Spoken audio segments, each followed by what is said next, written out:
بسم اللہ الرحمن الرحیم یا ایہا الذین آمنوا اتقوا اللہ ولتنظر نفس ما قدمت لغد واتقوا اللہ ان اللہ خبیر بما تعملون۔ اے ایمان والو، اللہ سے ڈرتے رہو اور ہر شخص کو دیکھنا چاہیے کہ اس نے کل یعنی آخرت کے لیے کیا سامان بھیجا ہے، اور ہم پھر کہتے ہیں کہ اللہ سے ڈرتے رہو، بے شک اللہ تمہارے سب اعمال سے خبردار ہے۔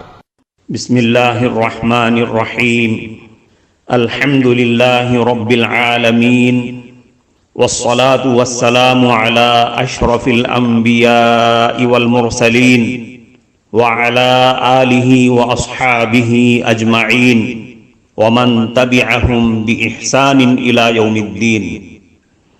قابل صد احترام حضرات شائقین و شائقات سچا پیغام، السلام علیکم ورحمۃ اللہ وبرکاتہ۔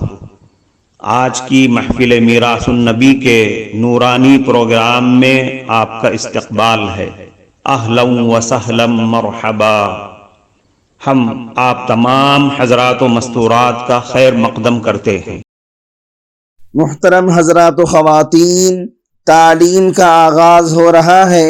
سب سے پہلے آداب تعلیم کا لحاظ کرتے ہوئے تعلیم کی طرف متوجہ ہو جائیں۔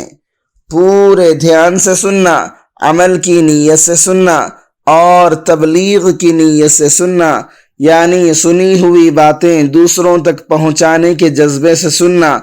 چند خاص آداب تعلیم ہیں، امید ہے کہ آپ حضرات ان آداب کا ضرور خیال رکھیں گے۔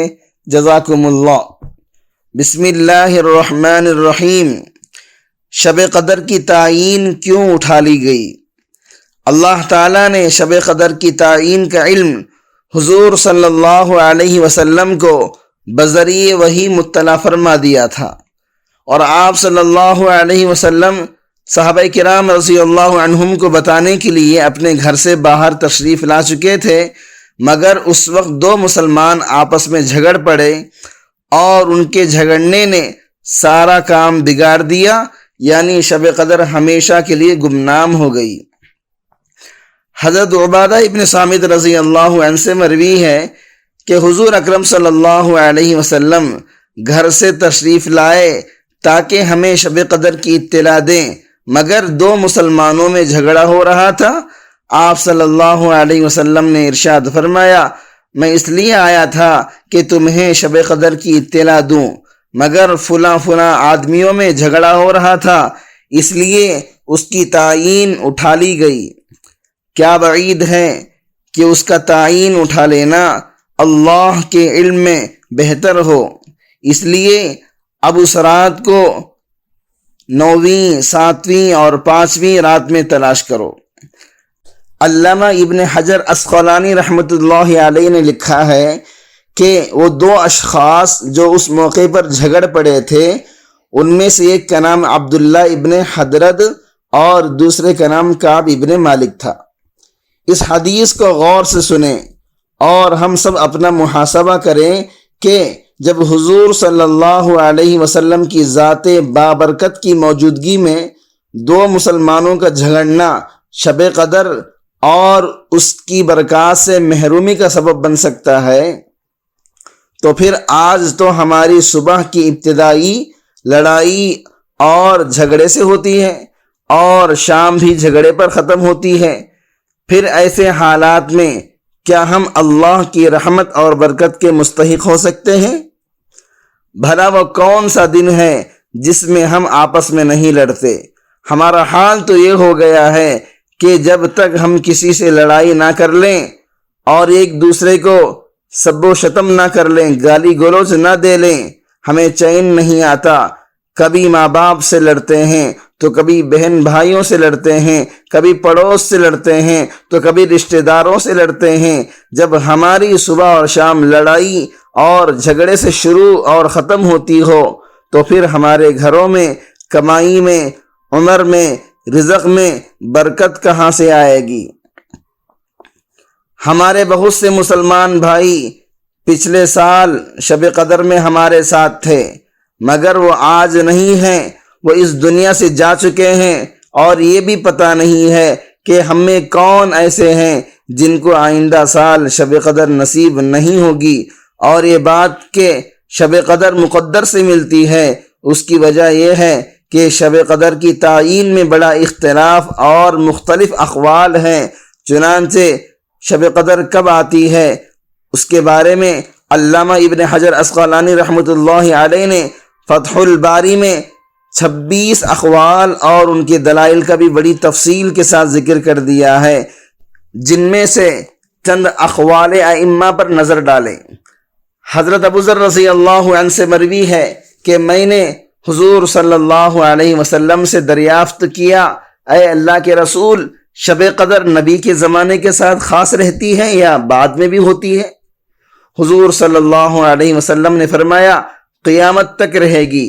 میں نے عرض کیا، رمضان کے کس حصے میں ہوتی ہے؟ آپ صلی اللہ علیہ وسلم نے ارشاد فرمایا، عشرہ اول اور عشرہ آخر میں تلاش کرو۔ پھر حضور صلی اللہ علیہ وسلم باتوں میں مشغول ہو گئے۔ میں نے موقع پا کر عرض کیا کہ حضور یہ تو بتلا دیجئے کہ عشرے کے کون سے حصے میں آتی ہے؟ حضور صلی اللہ علیہ وسلم اتنا ناراض ہوئے کہ نہ اس سے پہلے مجھ پر اتنا ناراض ہوئے اور نہ بعد میں ناراض ہوئے، اور فرمایا، اگر اللہ تعالیٰ کا یہ مقصود ہوتا تو بتلانا دیتے، آخر کی طاق راتوں میں تلاش کرو، بس اس کے بعد کچھ نہ پوچھو۔ حضرت امام ابو حنیفہ رحمۃ اللہ علیہ کا قول ہے کہ شب قدر تمام رمضان میں دائر رہتی ہے۔ حضرات صاحبین کا قول ہے کہ شب قدر تمام رمضان کی کسی ایک رات میں ہے، جو متعین ہے لیکن معلوم نہیں۔ حضرات شافعیہ کا راجح قول ہے کہ شب قدر کا رمضان کی 21ویں رات میں ہونا زیادہ اقرب ہے۔ امام مالک اور امام احمد ابن حنبل رحمۃ اللہ علیہ کا قول ہے کہ شب قدر رمضان کے آخر عشرے کی طاق راتوں میں دائر رہتی ہے، کسی سال کسی رات میں، کسی سال کسی دوسری رات میں۔ جمہور علماء کرام کی رائے ہے کہ شب قدر کا رمضان کی 27ویں رات میں ہونا زیادہ پر امید ہے۔ بہرکیف یہ رات جس قدر بابرکت اور باعظمت ہے، اسی قدر اس کا حصول باعث مشقت بھی ہے۔ حضرات ائمہ کرام کے مختلف اقوال کو دیکھ کر یہ کہنا غلط نہیں ہوگا کہ یہ رات مقدر سے ملتی ہے اور قسمت والوں ہی کو نصیب ہوتی ہے۔ محترم ناظرین کرام، اس دینی اور ایمانی بیان کو سننے کے دوران ہی اس کو لائک کر دیجئے اور شیئر بھی کر دیجئے تاکہ دوسرے بھی اس سے فائدہ اٹھا سکیں۔ اللہ آپ کو جزائے خیر عطا فرمائے۔ جمہور علماء کرام کے قول کے مطابق شب قدر رمضان کی 27ویں رات میں ہونے کی امید ہے، مگر سوال یہ ہے کہ کوئی پوری رات کیسے جاگ سکتا ہے؟ شیطانی وسوسے اور غفلت اور سستی کی وجہ سے رات کے ایک ایک منٹ کو عبادت گزاری میں صرف کرنا اگرچہ محال نہیں، تاہم مشکل ضرور ہے۔ پھر یہ رات کیسے حاصل ہوگی؟ تو یہاں ایک بات یاد رکھیں کہ اللہ تعالیٰ خود فرماتا ہے حتی مطلع الفجر کہ لیلۃ القدر جو سلامتی والی رات ہے صبح تک باقی رہتی ہے۔ لہذا اب یہ بات متحقق ہو گئی کہ لیلۃ القدر رات کے جس وقت میں بھی آتی ہو وہ صبح تک ضرور باقی رہے گی، کیونکہ یہ اللہ تعالیٰ کا فرمان اور قرآن کا اعلان ہے۔ اس لیے اگر اس نقطے پر یعنی کم از کم صبح سے پہلے کے لمحات میں جاگ کر عبادت اور ریاضت کر لیا جائے اور شب قدر کی حصول کی کوشش کر لی جائے تو اللہ تعالیٰ کی ذات سے امید ہے کہ شب قدر ضرور حاصل ہوگی، کیونکہ شب قدر کو ہر حال میں صبح کے آخری لمحات سے گزرنا ہی پڑتا ہے۔ کسی صاحب کا کوئی سامان چوری ہو گیا، تلاش و بستیار کے بعد جب سامان نہ ملا تو صاحب قبرستان کے دروازے پر جا کر بیٹھ گئے۔ ایک شخص نے پوچھا یہاں کیا کر رہے ہو؟ انہوں نے کہا میرا سامان چوری ہو گیا ہے اس لیے یہاں بیٹھا ہوا ہوں۔ تو اس نے کہا کہیں جاؤ تلاش کرو، یہاں کیوں بیٹھے ہو؟ تو انہوں نے جواب دیا کہ میں یہاں اس لیے بیٹھا ہوں کہ چور کہیں بھی ہوگا، وہ یہاں ایک دن ضرور آئے گا۔